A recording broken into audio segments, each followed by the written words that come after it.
Bruce Branit has a long and successful career in visual effects and 6 Emmy nominations for shows such as Star Trek Voyager, Breaking Bad, Lost, and Fringe, all from here in Kansas City.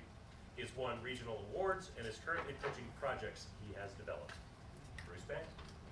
Thank you. Thank you. Can you hear me through this? Do I need this? Can you hear me? Yes. Okay, I'll just talk like this. Thanks for having me here. Susanna, I am Bruce Branit, and I've done visual effects for my whole career. I'm a visual effects artist. I'm a writer. I'm a director. And I'm a filmmaker.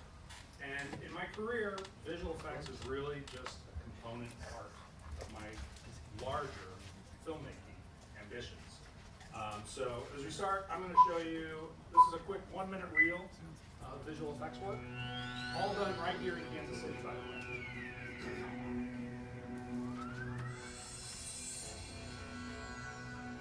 There's some Breaking Bad spoilers in this if you're not up on the show. Dun, dun, dun, dun.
So, all that was work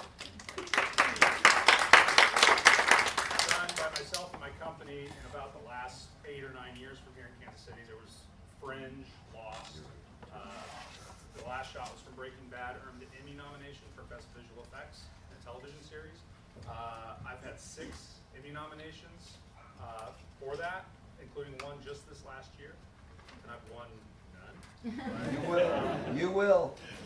Thank you. What this shows is that I've been kind of a trusted part in filmmaking on a really high level. Television shows you probably watch, and but that's really just a part of it. I'm more a filmmaker, and I've been studying filmmaking. I've been honing the craft of the larger picture of filmmaking for a really, really, really, really long time. In fact, that's me. So I had an older brother who always made Super 8 films. So I was on film sets pretty much as long as I can remember. And that's the first visual effects shot I was in. Nice. So when I was about 10, my father bought this, and it pretty much flipped my universe upside down. I used it to program, play games, of course, but I used it mostly to write stories, science fiction, Twilight Zone sort of stories. And this adoption of technology and art at an early stage is crucial to me, and it pretty much stayed with me my whole life. It's how I still work to this day, and it's a lot of times what the themes of my work is about. But I can hear my dad saying, you can't make a living in make-believe, so I went to college and studied chemical and petroleum engineering as most arts do. And I was miserable. So I went from major to major to major. I never really found my place until I took a drawing class. Go Tigers. And I earned a scholarship to the School of Fine Arts at KU off of that work. And I eventually found my way into industrial design. And industrial design is the design of themes, or things. And I aspired to be a car designer because it was kind of like a blend of art and technology. It made a lot of sense to me. But then a friend of mine at a company in Topeka showed me the video toaster. And they called this the movie studio in a box, and it really was. It had a 3D animation program in it, and look what it let me do. I found another way to tell stories. So making spaceships and aliens and stuff like that turned out to be a lot more fun than making real world cars. More fulfilling too. So based on that work, I moved to Hollywood and got a job making spaceships. Wow. And blowing them up. And from this point on, my whole career has been make-believe. And this is my film school. I never went to film school, but this was a film school. The sets of Star Trek Voyager and Deep Space Nine, I got to be on set. I got to read scripts and see rough cuts. I got to talk to directors. I got to talk to screenwriters with tons of experience. But after years of this, I realized I still had stories I wanted to tell. So I teamed up with a friend of mine and we made a short film called 405. And it exploded. They called it like the first viral video. 50 million people downloaded this as a QuickTime file and installed a DivX codec in order to watch it. And so this is 5 years before YouTube even existed. But today, 405 has over 1 billion. That movie 405, I couldn't believe it when I saw that film. Neither could Hollywood. Here, I just want to show you one other thing that has nothing to do with anything. This is something online, I don't know if you've seen it 405, With a home computer, you can make this movie. It's fabulous. Good luck with it. Steven Spielberg's first movie called I don't know, Camel with a Truck. It's a great Hollywood story. So, it wasn't. We spent the next year to 18 months in the studio system, developing a really cool movie called Last Machine, nanotechnology, cautionary tale. And we learned what development hell is about. So after like a year and a half of this, we didn't get paid, by the way. It was back to visual effects just to survive. And don't get me wrong, I mean, I've been lucky to work on the things I've worked on. And it's a great career. If you watched Westworld last week on HBO, I had work in that show. But visual effects is a full-time job, 60, 80, 90 hours a week. And I remember I picked up visual effects to tell stories. And you could say, well, visual effects and filmmaking is pretty much the same thing, what's your problem? But I look at it like this. It's more like being a really good carpenter, building other people's houses for a living, but knowing that you would make a better architect. So it was on Sin City that this really was clear to me. I have all the access to everything Robert Rodriguez has access to. In fact, I'm working on his movie. Why am I working on Robert Rodriguez's movie when I could be Robert Rodriguez? So I came back to Kansas City and teamed up with my brother there, bald guy, Roger, and he stayed behind the camera while I played with computers. And we made this film, World Builder.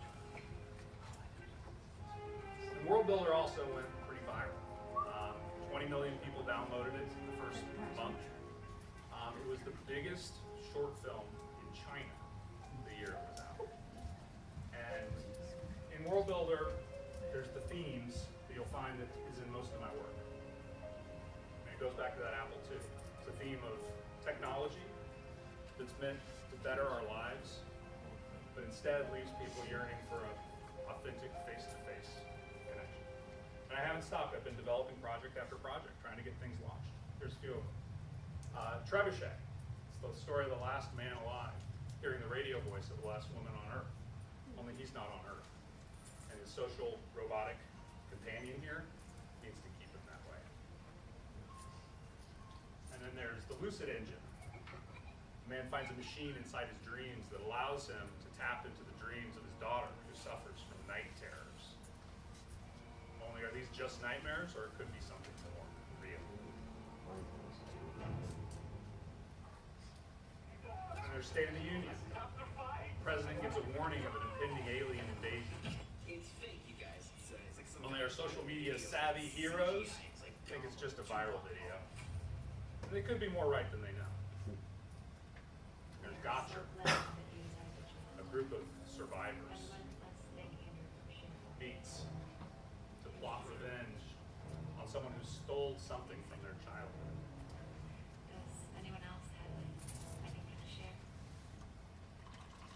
And Bully Mac is a story of a tiny girl left all alone after a post-apocalyptic war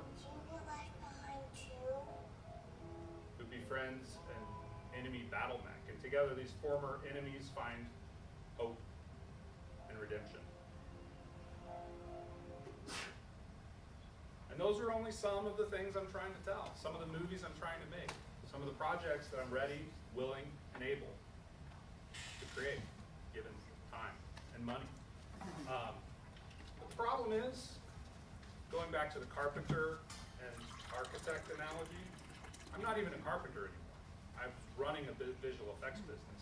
I was a carpenter's foreman. I wasn't even doing the work. I was just running a business. So about a year ago, I decided to kind of double down on all this, to live in the shoes of the architect, of the filmmaker. And I've spent more time behind the camera, spent more time writing, I've spent more time pitching, and devoted myself to this. And the results are pretty good. I've directed a bunch of local commercials. My project, Holy Mech, we were able to announce yesterday, we've got a development deal with a company in Vancouver to develop and package and pitch this as a feature film. I spent the summer at times in Los Angeles pitching to major companies, including getting into Bad Robot. The Last Machine has now been optioned for the 4th time. This is a project Jeremy, my partner at 405, wrote, this time to a company in China.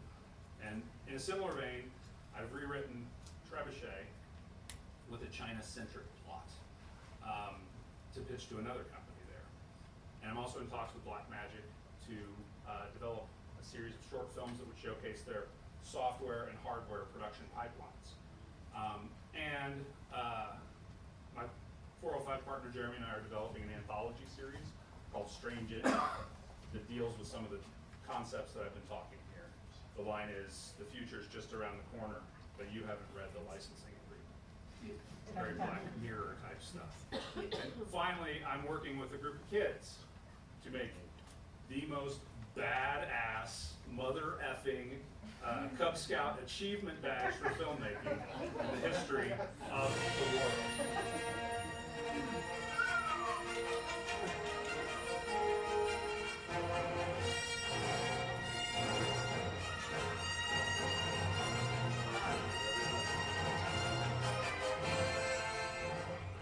So all this sounds pretty awesome, and it feels awesome. It feels all great. It sounds like there's a lot of things going on, and creating is an awesome thing. I highly recommend it. But all of these things are just seeds you planted. The movie business is really hard. It's really difficult. It's hard to get things made. And all those seeds, they may never pay the bills. So, you know, the mantra is, you just gotta stay in it. You've gotta just keep swimming. Case in point, Stranger Things. The Duffer Brothers just kept swimming. They were turned down and rejected by 20 different networks before Netflix greenlit Stranger Things, and now it's one of the most popular shows on television. Can we start moving to Q&A? Are you ready? I got 30 more seconds. Okay. So, as a filmmaker and a storyteller, I realized putting this together that I'm telling a story. This is my story. And it starts in the first act with a kid holding a golf ball. Introduced to a call to adventure, the extraordinary world of Hollywood filmmaking. And right now, you'd say I'm in my innermost cave, ready to go into the third act. And the innermost cave is where the hero finds his strengths, but also his weaknesses. And learns that everything he's done before is leading up to this point where he's about ready to move into the third act. But unlike the hero's journey, where the hero must go on all alone into the third act, filmmaking is a complete collaboration. It's probably the most collaborative art there is. It takes a ton of people and a ton of money. And that's kind of what I've learned is my weakness, is, you know, finding production partners, saying I need help with this, financing partners. And that's what I'm looking for. So if anybody has any ideas to help on that, come up to me in just a second.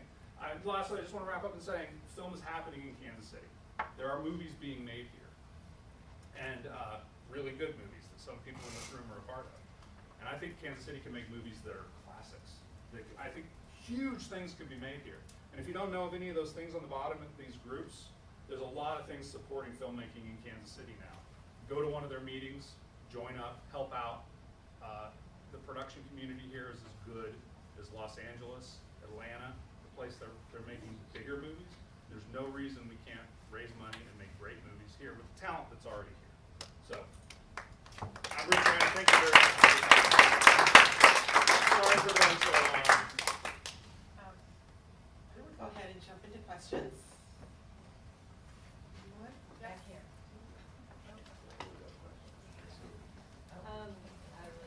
Okay, I was curious, I'm a sophomore in college right now and I'm interested in filmmaking. Would you think it's more beneficial to major in digital cinema, or does it really matter what your major is? I mean, once you get infected? it matters, but a lot of filmmaking is it's where the rubber meets the road, and like times on set is important, and you'll learn a lot if you can, find people that are shooting commercials, even short films can do that. But I think filmmaking is important, and depending on where you go, it'll put you in connection with people. It'll get you in on shoots that are happening. I know like the KU Film School does an internship that goes to Los Angeles every summer or spring break. So there's things about that I would if your real desire is to get into filmmaking, I would look into learning it in some sort of educational environment.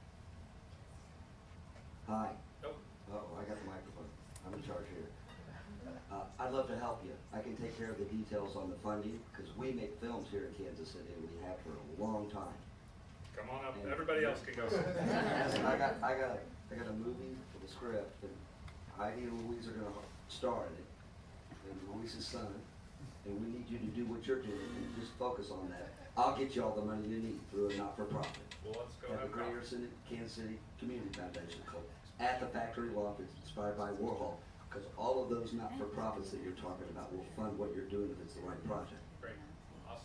It's about changing the world, and Yep. that's filmmaking. And we do it, and we've done it for a long time on Film Row, right here in Kansas City, because I'm a block from there. Yeah. I live on it, Yeah. at 1800 Central, a block from the Performing Arts Center, Awesome. I used to because they're one of my sponsors too. Okay. Yeah, and we'll have a networking session after this. Question over here?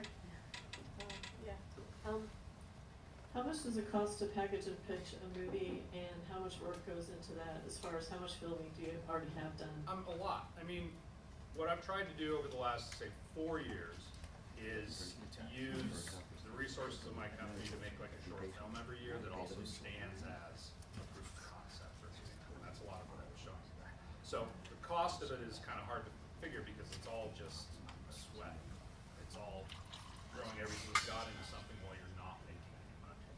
So the Bully Mech deal is a first for me. It was one of my big goals for this year, in that I had this huge short film with the little girl and the robot, and I'm looking at months to finish it, months and months, and I don't have it because I gotta feed kids. So the deal that I've made with them is they're paying me to help finish that, and together we're owning the whole thing, and they're using their connections to try and get that done. So to pitch it takes nothing; it just takes connections. How do you source music to accompany your project? There's a lot of open source things you can buy for a few dollars online. A few of those I've found composers locally and even internationally. Some people I've sent these emails saying, hey, I'm a composer. Can you listen to it while you're working on something else? You just throw it on. And Gotcher was composed by somebody in the Netherlands that I've never met face to face.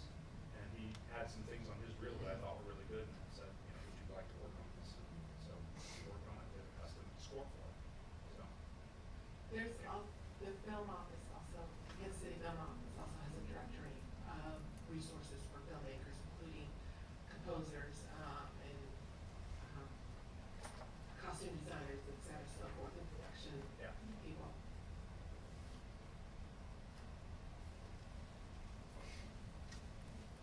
Can you just speak a little bit more about the badge that you're doing with working with children? Well, my son's in the Cub Scout group, so. Yeah, so one of the badges is for filmmaking, and the other dads for the younger Cub Scouts are like, thanks a lot. Thanks for setting the bar low for next year. What are you using? Are they using smartphones? I mean, what are they doing? Well, no, we set up a thing. I let them storyboard. They wanted to do a Star Wars movie. I kind of used the Jedi mind trick because I wanted to do a Star Wars movie. Like, what would be good? Star Wars. So they storyboarded it. We spent a day shooting, and I got a real R2D2 to show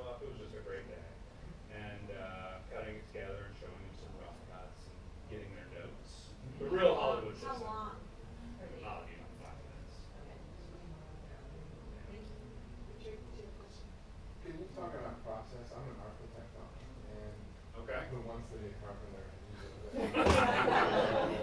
But this idea of interfacing with digital and analog, because you have a lovely hand, and how do you storyboard and how do you translate that kind of? I mean, my process is usually, comes with an idea. The idea takes some time to expand. Usually it's in writing. And when it comes close to shooting and getting ready to make it, I've got to storyboard a little bit. And for me, that process is usually reading the script enough that I know it in my head, and then I just sit down and try and watch it and write down all the shots we think we need. And that's my process. And oftentimes, once you get on set, you realize those storyboards are worthless. And you just have to figure it out and go with it. That's filmmaking. I love filmmaking. Filmmaking is like you walking into battle, and suddenly everything is different, and you got to figure it out and move forward. You got a limited amount of time. You're spending money by the minute, and you got to think on your feet, and always keep in mind the story you're telling. And ask yourself, are we getting it? If it works, are we telling that story? Sometimes the original idea is not the right one, and you have to be willing to set that aside and come up with, thinking on your feet more nimbly. Yeah, it happens all the time. And that's one of my joys in the visual effects and being a supervisor of other artists too is, oftentimes someone will come up with something that's like, okay, way better than what I was thinking of. Let's go with that and see if the client will approve that. Question over here. Hi, you said this is all about collaboration. Could you talk to us a little bit more about that and how you fill those needs?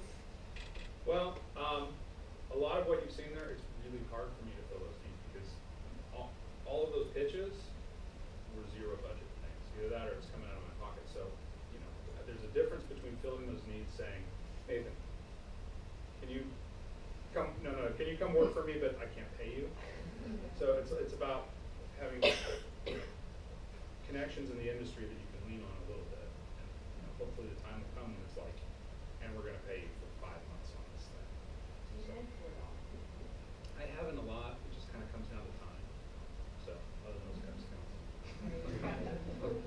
We have a question over here. Hi, you didn't mention it in your presentation, but have you ever done any, I guess, corporate videos or business videos as a way to make money? And I say that because, at least in recent years with the Super Bowl, for instance, there's always all these very creative brand videos that come out and that, so is that even something that even crossed your mind to do? It hasn't, but I mean, that does go into something that, the stage of my career I'm in right now is, like I said, visual effects is where my trade has been, but my goal is to tell larger stories.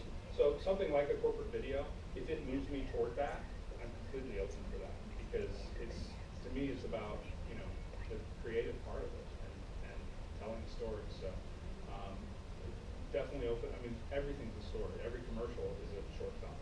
And so the art of commercial, the art of corporate video, it's like first act, second act, third act. You've got to tell the story and leave it for the audience wanting more. I was curious as to why, or for what reason did you come back to the city from First, Hollywood? there was Well, this I'm from promise. here. If you like your doctor. And when I moved to LA, I kind of figured I would live about 2 or 3 years there, and then check it out, and probably move back to Kansas City. And I moved there and I loved it, and it was great. I met my wife while there, and after about 9 or 10 years in Los Angeles, it's kind of like I don't think kids in LA is going to be a good mix. And about that same time, had a really big year, did a lot of work, and was like, well, where's the truck with money? Because, the balance of cost of living and things like that. So it was a combination of all of that stuff of like looking what we could do here. My wife said she didn't want to live in a cold weather city again, but we visited here a few times, and she was like, I kind of like Kansas City. I'm like, okay, let's go. And Google Fiber doesn't hurt. Because, I wasn't here when we first moved back, but being able to move files quickly back and forth on these sort of shows is really helpful. Is there, well, kind of a quick question though. Is there a model of a successful film already done in Kansas City that you're holding up to, that investors in Kansas City invested in and produced and? Well, I mean, we'll see. We'll see. I mean, a lot of the movies that have been shot in Kansas City are in kind of the no budget to $100,000 range. And there's a few coming out that have been shot here in the last year, and we're hoping those get distribution and are seen by a lot of people. But you know, there's a lot of movies made that a few people seen, and they're just profitable enough to make the next one. And that's, you know, that's where I'm coming in too. I'm looking for a way to sustain a career for myself making movies with the hope and expectation that we can make something profitable enough that will then assure a larger budget for the next ones. What software do you use for the creative effects? It changes. We're pretty much software agnostic, but myself, I use Lightwave for 3D, which is the same company that was in Topeka. An old dog has trouble learning new tricks, but Fusion, Nuke for compositing, and I edit in Adobe Premiere and Photoshop and all that other stuff constantly. So. We have time for one more question. I'm just curious about what your thoughts are about the future with distribution and how much product is being produced. You know, you grew up and developed moving right from analog into digital, which is a unique place that a lot of us are in. And now we see there's all this product. You're able to put all these little micro projects to pitch together because of, you know, the price of digital, which also means other people are doing the same thing, and you're looking to China now for help financing and probably distribution. So when all this stuff is coming out, what do you think is, how is this going to play out? It's hard. It's hard. I've had lots and lots of conversations about that where there's just so much noise. And, you know, it's interesting having huge viral films from 405 to World Builder to a few things more recently, watching the change. Because 405 was the only thing out there, and people went to find it, and it was spread by email. And then World Builder spread through YouTube, and the peak was much quicker and much back down. 405 had to build over months. And, you know, now it's hours where something hits and everybody shares it and it's gone. So being able to capitalize on that is very difficult. And the world of viral videos and sharing is now kind of gatekeepering, where it's hard to have something that's naturally viral because there's so much that's unnaturally viral that people subscribe to.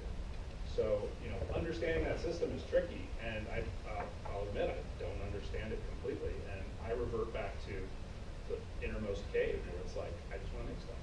Just let me make stuff. And, you know, understanding all that stuff is exhausting. But some people understand it, and that's what I'm kind of hoping to find is partnerships with people that want to, like, dissect them. So. And I think the last time you presented, there was someone who brought up the fact that they were working on a film where they used well-known YouTube actors, and that would help on the spike of going viral. Yeah. They are the celebrities if you're looking for something that's internet-based.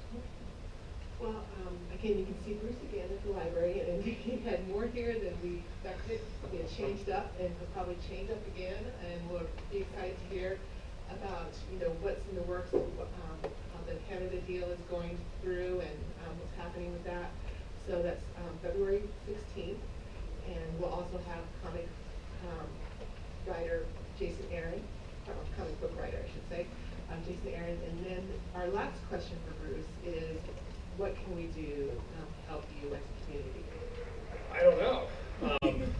You know, again, kind of going back to what I was answering Dan's question, is I revert to the art and understanding, and this is things like this, really, this opportunity to talk about what I'm doing, because it doesn't come natural. It's, you know, I can make a presentation, but in conversation, I'm making something. Go away. So I guess, yeah, spread the word, I guess. Okay, fantastic. Thank you so